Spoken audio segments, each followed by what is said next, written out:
Welcome in UGA Football Live with JC Shelton. That is former Georgia tight end and NFL tight end Artie Lynch.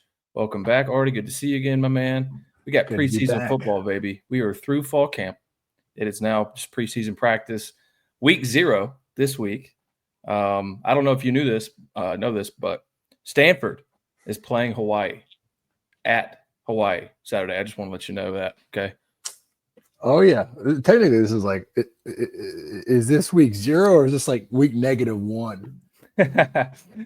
I don't mind that label actually. No, neither do I. Look, I mean, when college football is back, no matter what's on TV, I'm excited. It's I'm in a group text with 2 of my cousins and my uncle, and we're all like, we've always all 4 of us have always preferred college football to the NFL, so we're all fired up. We were talking about it this morning. Talked a little about Arch Manning. Talked about Texas Tech yesterday, and kind of like there's a great article in the offseason about like their landman, which is a play off the words of the show with Billy Bob Thornton. But they got this like former alum who's like an oil man, landman, and just like dumping money into Texas Tech, not just football, but women's softball, basketball, and he's kind of aligned himself with Patrick Mahomes. So interesting time in college football, to say the very least. But I'm fired up. So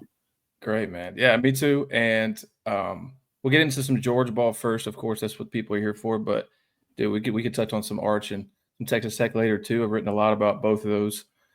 Texas Tech is a program. They're Cody Campbell, the billionaire booster you're talking about, oil money, baby. The money he's pumped in the program, and then Arch and just the crazy expectations around him. But we want to get into this, and I've actually carved out a lot of time for this already. This offensive line for Georgia. I think it's a key that is spoken a lot about for every program, of course, I think. But for Georgia, I think it might be the biggest. Assuming that Gunnar Stockton makes good decisions and doesn't lose you games. I think this might be the biggest key for the Dogs. And I say that because, just looking back into it in preparation, you look at the sacks allowed and the rush offense rankings, and they do tell a story. Sacks allowed, we allowed 25 last season. That's about 2 per game. That was 13 the year before in that 14-1 season. It was 9, which was probably, I think, the best in the Kirby Smart era. In 2022, that undefeated season, 16-21. The rush offense, it additionally struggled last year famously, 102nd in the country at 124.4 per game. Now, I think a part of that we need to consider that number doesn't tell the entire story. I think, you look at the offense you had with Carson Beck, a pocket passer, a guy who in the right situations and most of the time, especially the year before, he could dice you up. He can step back in the pocket and dice you up. So I think they might have used that strength a little bit more than they would if not. And then the year before, 191, I was about 21st in the country. The year before, 205.3, which is one of the best in the Kirby era. And then 21, you're at 191 again. And then the total offense also changes to that, right? So you consider the sacks allowed per game, the rush yards per game, the sign of a good offensive line, and we'll get into why. But 38th last year after top 10 finishes the 3 previous seasons. One of the things, and I've said this a lot too, because I think on the outset and from a national perspective, you just say, oh, Georgia really couldn't block when they needed to, which I think is true. But at the same time, you were really banged up, man. And like most of the guys, like the NFL draft picks, like Tate Ratliff, Jared Wilson, Dylan Fairchild, they were not healthy all season. And actually, at some points, they were out of the game, missing practice. Ernest Green, we found out after the season that he was not healthy, right? So all those plays a part, and it's one of those things that the injury bug bites you, man. You just got to deal with it, and you're just not clicking in all cylinders. And I think that's really important for Georgia this year to get a really good 5, and they're going to rotate guys. And I think something to keep in mind here is these guys are going to rotate. There's going to be some names that you're not really familiar with, and I'm talking to Georgia fans here, that come in and you're not really sure what to expect. But think about this last year when we were talking about a lot already when it happened, but Jared Wilson goes out and Drew Bobo comes in. And we didn't necessarily know what to expect. I don't think Georgia did because he hadn't had significant playing time then. You know, they see what you see in practice, but it can change, right, in the game atmosphere. And he played really well. And now he's back as one of those anchors, right? We feel really good about Drew there, all things considered. So it could be one of those situations where, man, hey, man, you don't recognize the name or don't know exactly what you're going to get, but then it works out. So there is some reason for to be optimistic here already. But just the importance of this in an SEC schedule, and you can speak on it, man, as a guy who's been in the trenches and blocking.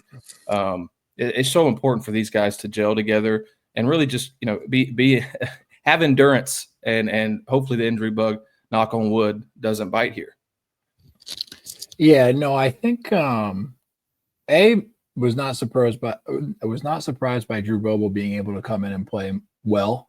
You know, it's funny, I was having this conversation with my family at dinner the other night because my sisters, even though I've been a Taylor Swift fan since 2011, and my sisters were not Taylor Swift fans, and they always gave me grief for being it. Now they're big Taylor Swift fans, so they listen to the Travis Kelce and Jason Kelce podcast, and my sisters made a comment. They were like, you know, Jason Kelce is, you know, he's very smart, very articulate, very good at his job. And I was like, look, like the worst kept secret on a football team is that, you know, the two smartest people on the field from a position perspective are offensive centers and quarterbacks. I think a lot of people understand that quarterback, you got to be smart. You got to understand the pulse of, you know, the game, where the game is going, but know the playbook inside and out, and really know the defense inside and out. But what people don't really understand is how intelligent that offensive center position must be in order to be able to have a good football team. And, you know, I know there's a lot of different opinions out there on Mike Bobo. What you can't say is that he doesn't have a high football IQ. And if you don't think for a second that all five of his kids, girls included, know football and know ball up and down, it's like you're sadly mistaken. So it was never really an issue for me if Drew Bobo was going to go in there about what, you know, knowing what to do, when to do it, and to make sure the people around him, you know, the two guards, the two tackles, a young quarterback, if he was a little bit hesitant, you know, having that layer of reliability at center from an intelligence perspective and a football IQ perspective is huge. So that doesn't surprise me. You know, building on that point, right? When you talk about the importance of the offensive line, and you and I have kind of belabored this point over the years, since you and I have been doing this together. It's the offensive line is like a unique organism within itself, right? It's like a team within a team. And until you're on a football team, and that's on any level, right? High school, college, or professional, like you understand that offensive linemen are a little bit different. There's not a lot of like, there are obviously, you know, individual egos and personalities, but in reality, they kind of walk as one, right? There's no like real personality that outshines the other in terms of like, hey, this is me, me, me. It's always us, us, us. And I think like that bond is super important, because the stronger that bond is within the like team within a team, which is an offensive line unit, like the stronger the layer of security is for the passing game, the run game, and the stronger that kind of security blanket is, both like psychologically and physically, like from a performance perspective, like the more at peace the quarterback's going to be going into any game, regardless of the level of experience that quarterback has, right? Now, you know, that's a double-edged sword, right? Like if there is some sort of weak spot within that offensive line, and there's always going to be like deficiencies, right? No offensive line is ever perfect. But if like, you know, if they worry about that right tackle, like, you know, maybe not a skill set, but like his understanding of like, hey, you know, picking up blitz packages or communicating with the guard in the center, like if there's any moments of hesitation within that unit, within that specific unit, like that's going to create a sense of doubt and anxiety for the quarterback, which is why I think it's so important for not only the quarterback and the center and in the center and the offensive line to be in sync, but for the continuity within that specific unit, right? Like, are they working as one, right? Because you don't have to be the most talented offensive line in the country, but if you are the most in sync offensive line, and you have like a gritty and tough attitude, and you all know what to do, when to do it, and your MAs, Mr. Simons, or like mental errors, however you want to describe it, are very, very, very low, if any at all, on a practice by practice basis and game by game basis. Like that makes the world of difference, right? And I think that's super important when you're talking about like where this offensive line is, why I have confidence in this offensive line starting with Drew Bobo, and ultimately why me having confidence in this offensive line gives me more confidence in Gunnar Stockton. I know that was kind of a long-winded answer, but I think it's worth reiterating because it is a team within a team, and people often forget that. They just say, like, oh, we got a number one offensive tackle, like plug and play. No, it's much, much different than that. Yeah. I think that was well put. And I just can't help but think about how Kirby Smart and the staff want to control games. and it's not going to come to, the surface against Marshall. I'm thinking Texas, Ole Miss, Bama, Georgia Tech, like those get Florida, of course, those games to where, you have all this talent on special teams, which and we can get to, I want to get to next show too, but probably the best special teams unit in the country, all things considered. And then the defense that has the talent, and when they have a little bit of help, they're not put in horrible situations, almost always plays well. Not perfect, but really plays well, and has the games where you think they're perfect. So if you want to use all those advantages you really work so hard to build, and the culture behind those units too, you got to be able to run the ball and control the clock when you want. And that's something that they just weren't able to do, right? Did you have something? Yeah, I did. So and again, I'm taking some of our listeners back a long time at this point. But in 2011, we had a really big, strong offensive line. The center for that team was not David Andrews, but it was actually Ben Jones, who played 10 years in the league, maybe even more. Just probably the smartest guy on that football team, because Aaron, I think, was a redshirt sophomore. So Aaron obviously knew the offense inside and out, has proven himself time and time again. But like the leader of that offense, without a doubt, was Ben Jones. And our guards and tackles were huge. We had Justin Anderson, who was 6'5", 330 pounds. Cordy Glenn, 6'5", 330 pounds. We had Chris Burnett and Dallas Lee, who were guards who were a little bit shorter, but very, very, very, very, very strong. And we just, in Canarius Gates, who was also a very big guy, 6'5", 320. So I think like what we had the ability to do is we had 6 or 7 guys on the offensive line who could really play a lot of football for us. And we had lost, I think we had lost AJ Green the year before, but we went on that run where we won 10 straight games. And while Aaron, definitely improved as a passer, like our strength was in running the football, right? And we had Isaiah Crowell, who had a good year for us, another name to throw back for you. But that nucleus, right, the heart of that team was Ben Jones. And the coaches realized that early on. And there were a couple games in the second half of the season where we went into the second half of the game winning by like, let's call it like 7 points or 8 points. And Mike Bobo was just like, you know what we're going to do? We're going to run power and lead 80% of the time in the second half and just run it down their throats. And he would always talk about taking their will, take their will, take their will, right? And what he meant by that is like, take their will to continue to fight in this game. Like, we don't have to blow them out by 40, but we can make them feel like we're beating them by 40 by like submitting our our will onto them.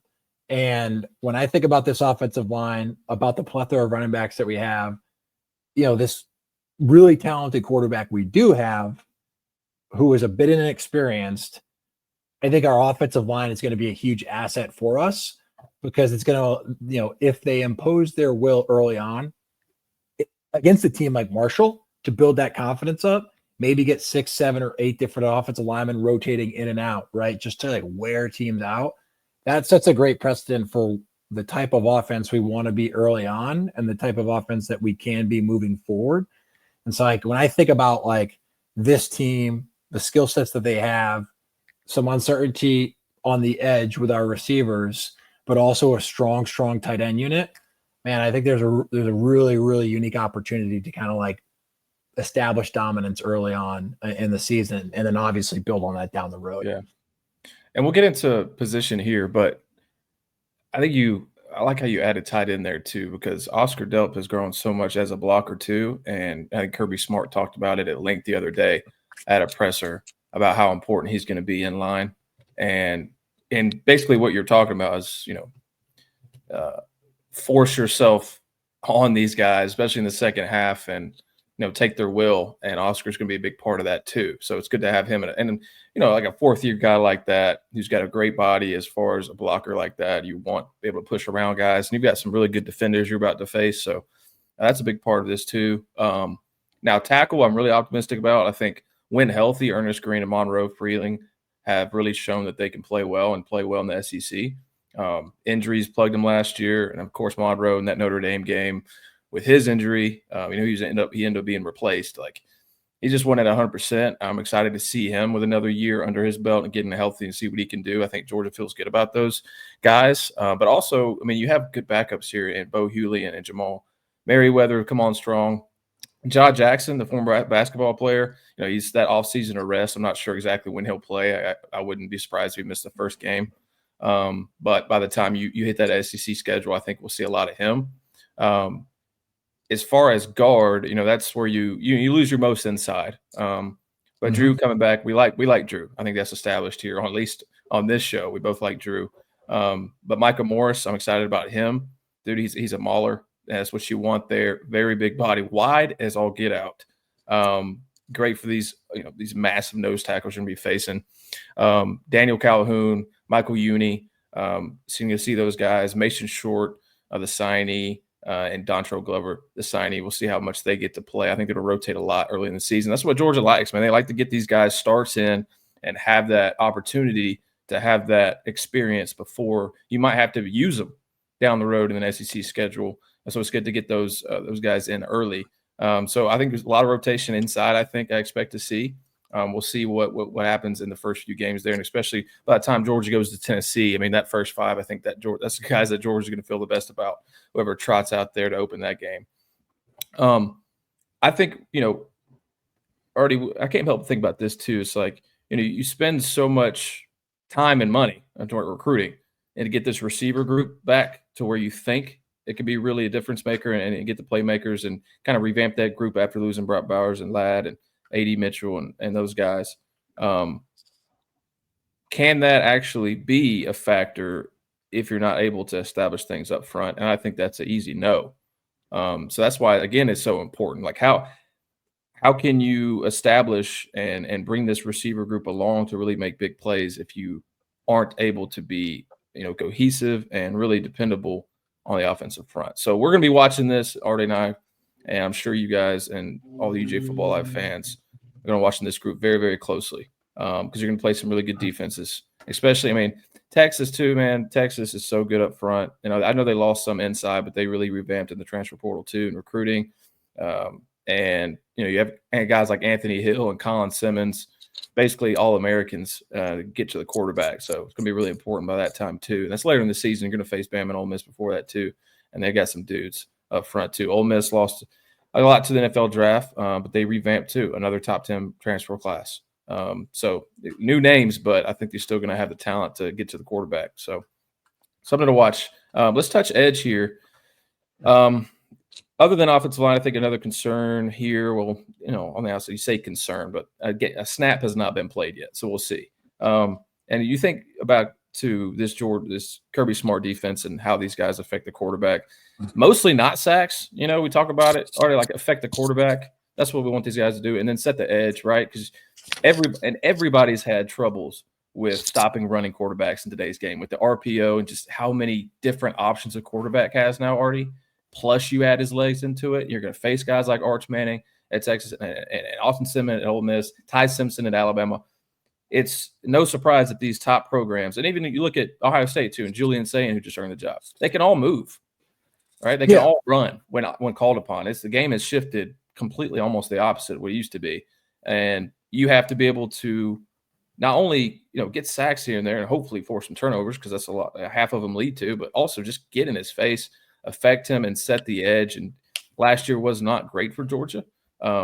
and you have some young talent, I think this is very, very athletic, maybe even more athletic than a group last year that had Michael Williams. He had 37 sacks last year. It was top 20 in the country. Year before, you had 30.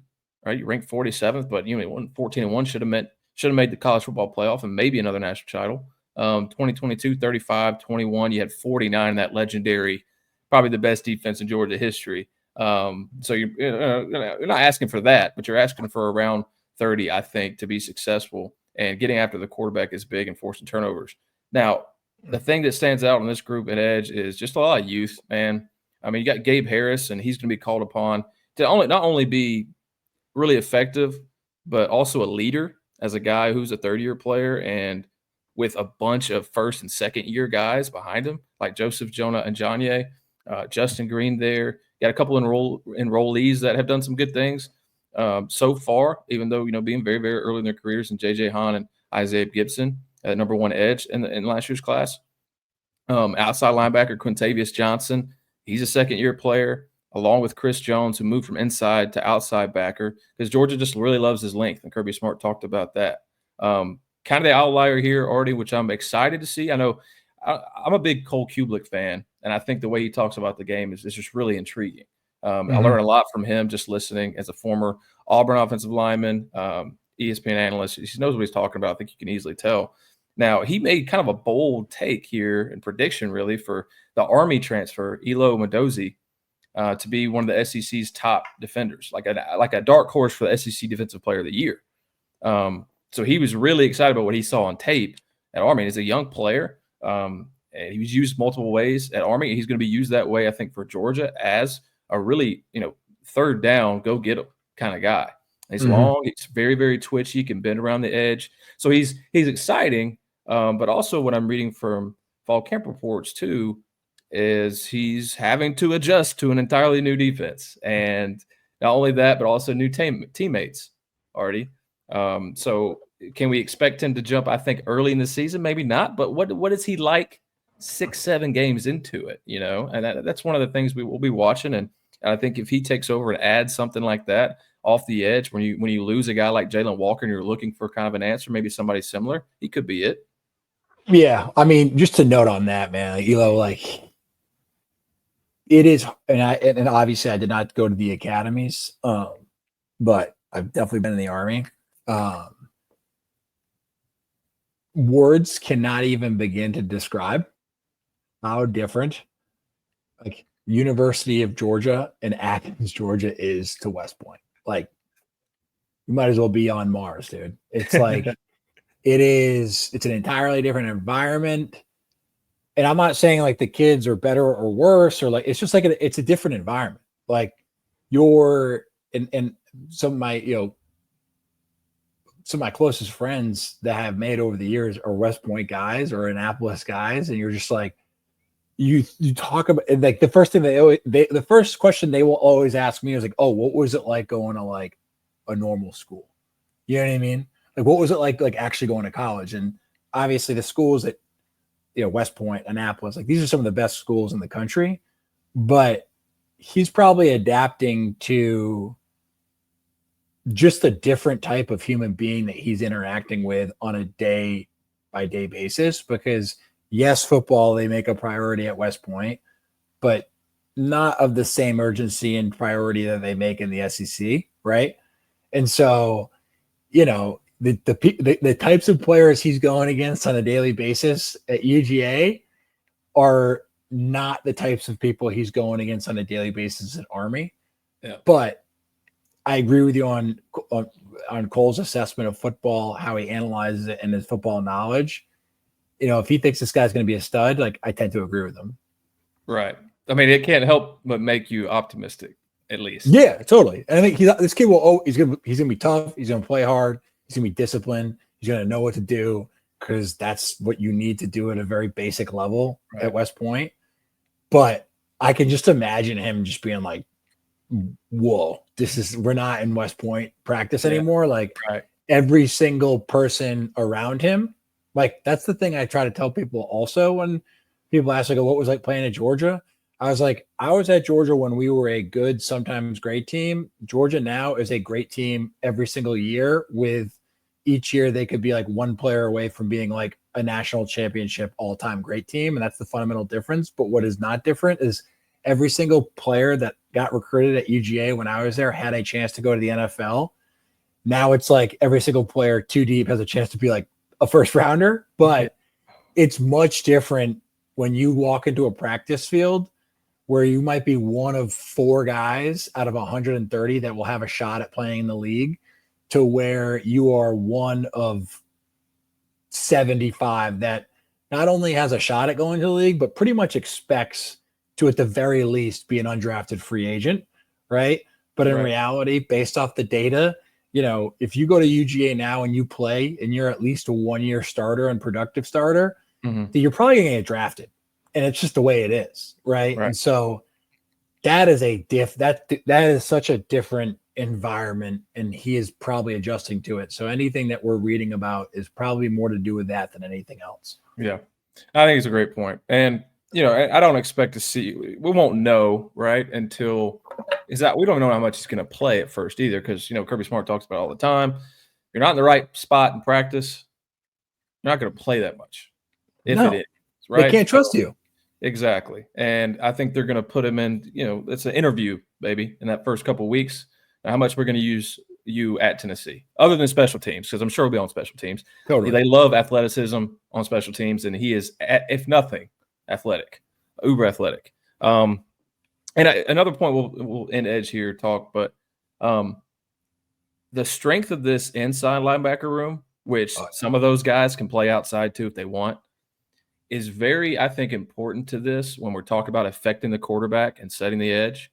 Because think back to these Dick Butkus award winners, and Jalen Walker was one last year. But he was a little different, as a very multiple guy. But like Roquan and Nakobe Dean and even C.J. Allen now, and the way that they use those guys in the pass rush game, you think about how talented that room is this year and how they're going to be able to rotate 4 deep, really, and not feel a thing about it when you send another guy in there. Like, you are confident they can defend the pass, the run, and I get after the quarterback. I mean, that's going to be a big part of this team, I think, too, to help kind of this youth on the edge and supplement and give these offenses with so many different options on each play, as far as RPOs go, do so many different things with these guys. I think Glenn Schumann's going to have a great season with that and have a little fun, too, to be honest. So that's another reason to be optimistic here. I always want to be a little optimistic if possible, right? We don't all talk negatives here and be like, oh, we're just all concerned about this. So there is reason to be, just with the youth, but the different things you can do, I think, with different positions, at least, especially from the inside group that's really, really talented and multiple. It's a reason to be excited, especially Chris Cole, dude. I love Chris Cole. I think he's going to have a really, really good season, and he's going to be a national name, especially if Georgia makes it to the playoff this year. We'll end it here. Well, let's talk a little Arch, man. I've got a little time too. We can talk some Arch if you want to, Art, after this. But yeah, let's do it. I want to end this. So Gunnar Stockton, we talked about a lot. He was brought up in Kirby Smart's presser after the second scrimmage, and it was so funny. But that's just how Kirby is on naming Gunnar the starting quarterback. And Kirby was like, "Yeah, so y'all can write about it." No. Yeah. So guys, and y'all already know this if you're Georgia fans for any amount of time, but you'll find out who the starting quarterback really, really is, even though we're pretty much set on Gunnar Stockton. Not Ryan, but Gunnar. We'll find out about 3:25 p.m. Eastern on August 30th when Marshall is across the field. That's when we'll find out. Because even on the lineup sheet's going to say Gunnar Stockton or Ryan Puglisi or Ryan Montgomery, whoever else it is. So don't expect anything on that. But I did like what Kirby talked about a little bit. He went into depth on something that he saw from Gunnar. He's making good decisions. That's what they're trying to force on him, is make good decisions.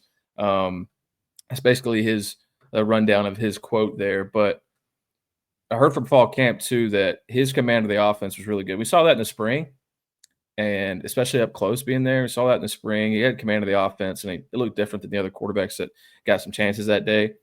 So you would expect that he would grow even further into that and improve onto that over the offseason, in the summer, fall. And he's doing that, all things considered, so that's a good sign. You just don't want your quarterback to beat you. Make the plays when you need to win, but just don't beat you. And that's what Georgia had some problems last year with the turnovers. And then last thing here, too, is tackling. Kirby Smart was not happy with the tackling. And I don't think he would. He's probably, too, like how much you consider he is just kind of poking the bear a little bit to get these guys fired up, to be physical. And I think that's exactly it, man. I think Kirby kind of plays this like my friends like this, Ty Fricks. People may or may not remember Ty Fricks. He's now a resident in Charlotte, North Carolina, to become an orthopedic surgeon. Went to med school, was a 4-year long snapper starter. His brother also 4-year or 3-year long snapper starter. His dad also a long snapper starter on the 1980 national championship team. But Ty is like, if you ever meet Ty, he's from Northwest Georgia, right? Calhoun, a football powerhouse in and of itself. But he's got the kind of Southern twang. He plays the role of like kind of like dumb redneck. That's like his thing.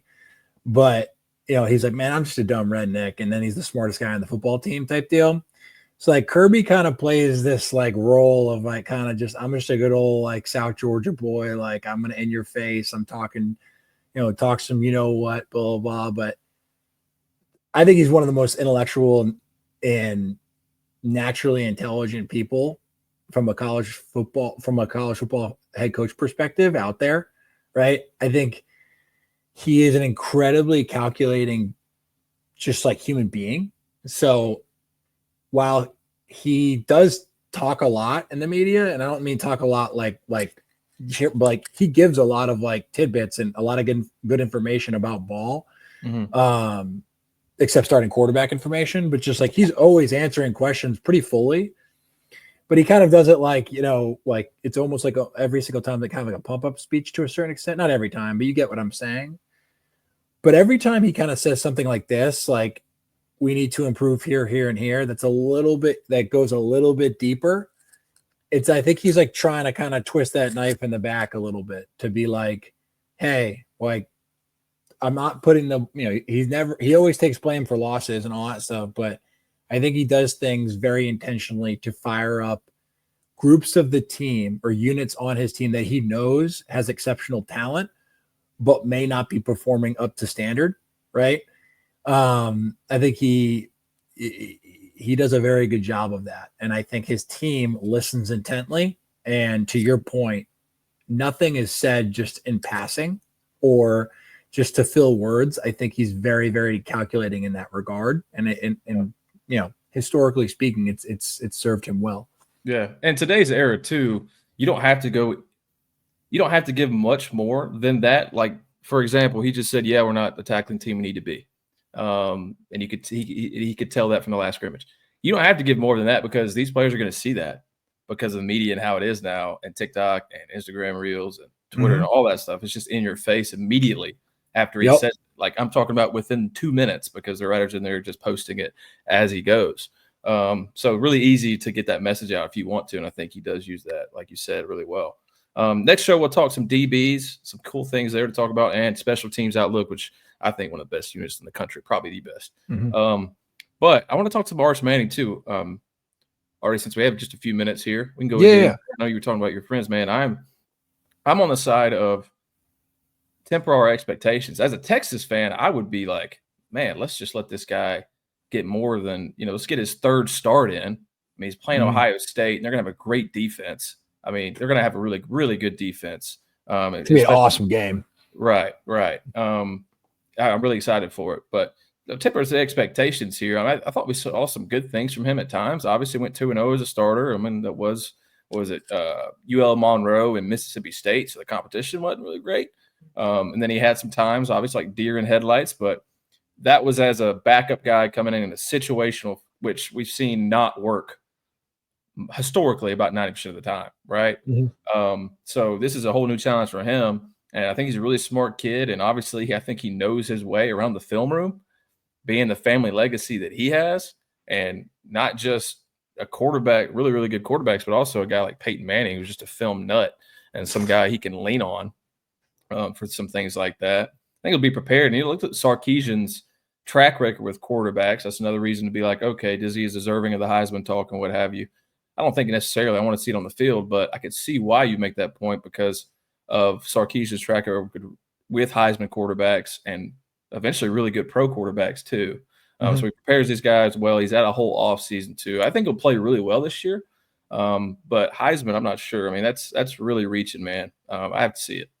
Yeah, I mean, look, like anytime we talk about Heisman, the people that they're talking the most about in the beginning of the year rarely are the guys at the end of the year. You know, right?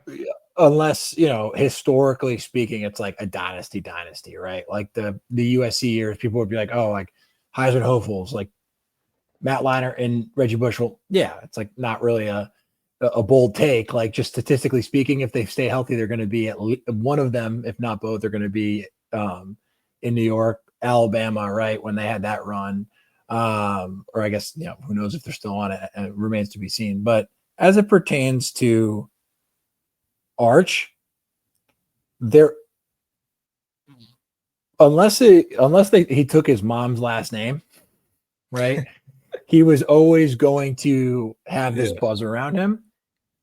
I actually really, and again, this was part of the conversation at the onset of the show. I was talking about this group text I'm in with my two cousins and my uncle, who were all big time college football fans, have been before I ever suited up at Georgia.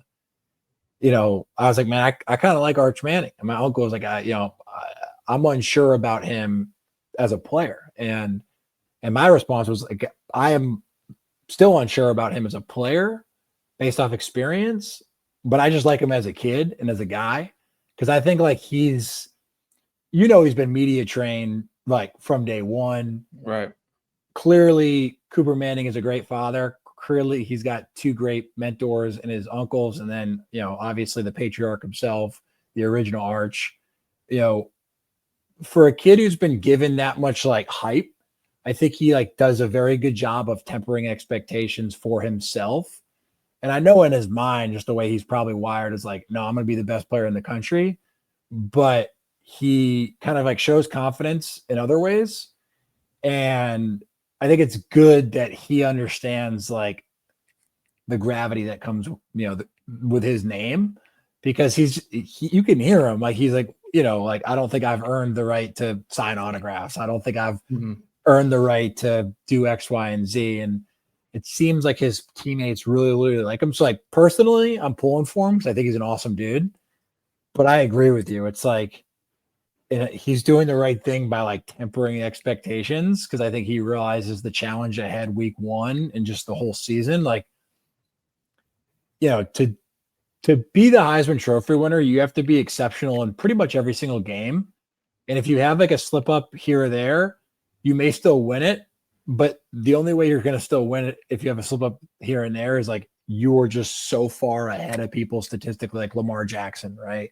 Right. Where it's like Lamar Jackson is an MVP NFL quarterback who's like one of three people with his skill set of all time to play the game, right? So I'm with you. I think it's, if he ends up fulfilling like 75% of the hype, he'll probably be a top overall pick. But right now, they're basically making him out to be the greatest player of all time. And to his credit, I think he sees that. And he's like, yo, let's take a step back. Like, let's go step by step, day by day. But, man, I agree. If I'm a Texas fan, like, I'm listening to Arch. I'm not listening to the media. No, yeah. I would be, I guess not pissed off, but I would just be irked by it. Just the coverage, to be honest. And not only are they making – really just the media as a whole just talking so much about it, aren't you just making him the godson of college football already with just 2 starts to his name and 12 total appearances over 2 years? You're also making Texas, and I'm sure you saw that article, the new Alabama. The fact that you can even put that in a headline, one, I mean, it's clickbait. It's just clickbait, and that's the world we live in. But two, I mean, like, you're only adding to it, and you think so highly of Arch Manning that you're even putting that. I mean, you have no national championships since in this era, right? I mean, since 2005. So it's like, I mean, you went to one and you got killed, but I mean, what's the track record there? So it's just by Alabama. Yeah, by Alabama, dude. Exactly. Yeah, And I mean, I just don't get it. It's an interesting discussion, like the new Alabama. If you're not going to give it to Clemson, which you're not, but I'm It's just got to saying, be like, Georgia, exactly. it's got to be Georgia. And if you're not going to give it to Georgia, then you got to give it to Ohio State, right? Like, yeah, Texas is Texas here to stay? For sure. I think they're a very good program. I think they're well funded. I think they do a really good job with NIL. They needed a head coach, didn't they? Yeah, and they got one. And Sark is a good one. I think. Like, I think to say Sark is not a good head coach, you're just a hater. Mm-hmm. But because hey, where was Kirby Smart before he won his first? Totally. Where was Ryan Day? They wanted to fire Ryan 6 months ago, which is insane. Oh my gosh, I remember that. Oh my gosh. And so, well, I mean, I agree, but that's what the media does. They put the cart in front of the horse. I think anybody else probably would be letting this go to his head. And I'm talking about the coverage of Arch. I think, that rat poison message definitely has been in his ear for years and years and years, because his family has been, Peyton Manning could never win the big one, right? Like, his brother was more clutch than he was, despite being a 500 quarter, like all the BS. But man, dude, it's not gonna, it could get ugly if he has a couple games that are tough, because as much hype as there is, as we know, in the society that we live in, nothing gets more clicks than just like piling on someone who's like struggling, right? And whether that be on the field or off the field, but it goes both ways. Like, those same reporters who are saying New Alabama will be like be writing like Arch Manning, like the fake Messiah or whatever, like just some crazy stuff that's unfair to him, but the expectations they're putting on him are unfair as well. So unfortunately, that's the world we live in. I agree. And then, but that Texas Ohio State game is going to be absolutely awesome. I think just from the NFL talent on both rosters, I think it's clear to see. And then you got the quarterback situation. You got Ohio State. We lose Will Howard. We lost that 5th year kind of experience that really ultimately helped them propel them to that playoff run. And you got a guy who hasn't had a start. He's attempted 12 passes in his career, but he's a former 5-star. There's a lot of excitement there. But a first-year starting quarterback first start, has never beaten a number 1 AP team. That's where Texas is. But you got Arch has that much experience either. But then everywhere else, I think on both teams are really, really talented. It's going to be interesting. A quarterback battle without much experience, kind of. I kind of hope it just ends up being like, because both defenses are set to be good. I kind of just hope it's like 2 young kids who just like, F it, let's just air this thing out, right? And because the one thing I will say about Ryan Day and Sarkisian, those are probably the best 2 play callers in college football, just like from an offensive perspective. Say what you want about everything else, but like those dudes know how to like dice it up. You know what I mean? Yeah. And get the most out of their quarterback. So, we'll see where it goes. I'm very excited about that game and just the season writ large. But I think we can both agree we should, if we're Texas fans out there, which we are not, temper the expectations and don't buy into the hype until you start seeing the product on the field produce. I like the under here too, 47. I looked at it the other night. I think I like the under. I think it's going to be a interesting. Sport, man. I really do. But that could change. I still got 10 days now to think on that one. But all right, so I think we'll wrap it up there. Artie, it's a good show, man. Appreciate your time, everyone. Live, Twitter, Facebook. Got you over at YouTube, UGA Football Live 2. And then wherever you get your podcast. We'll be back. We'll talk some DBs and special teams and make some predictions, Arthur Lynch. We'll do that next. So until next time, we appreciate everybody and following along with us. Artie, send us out. Go Dogs, baby.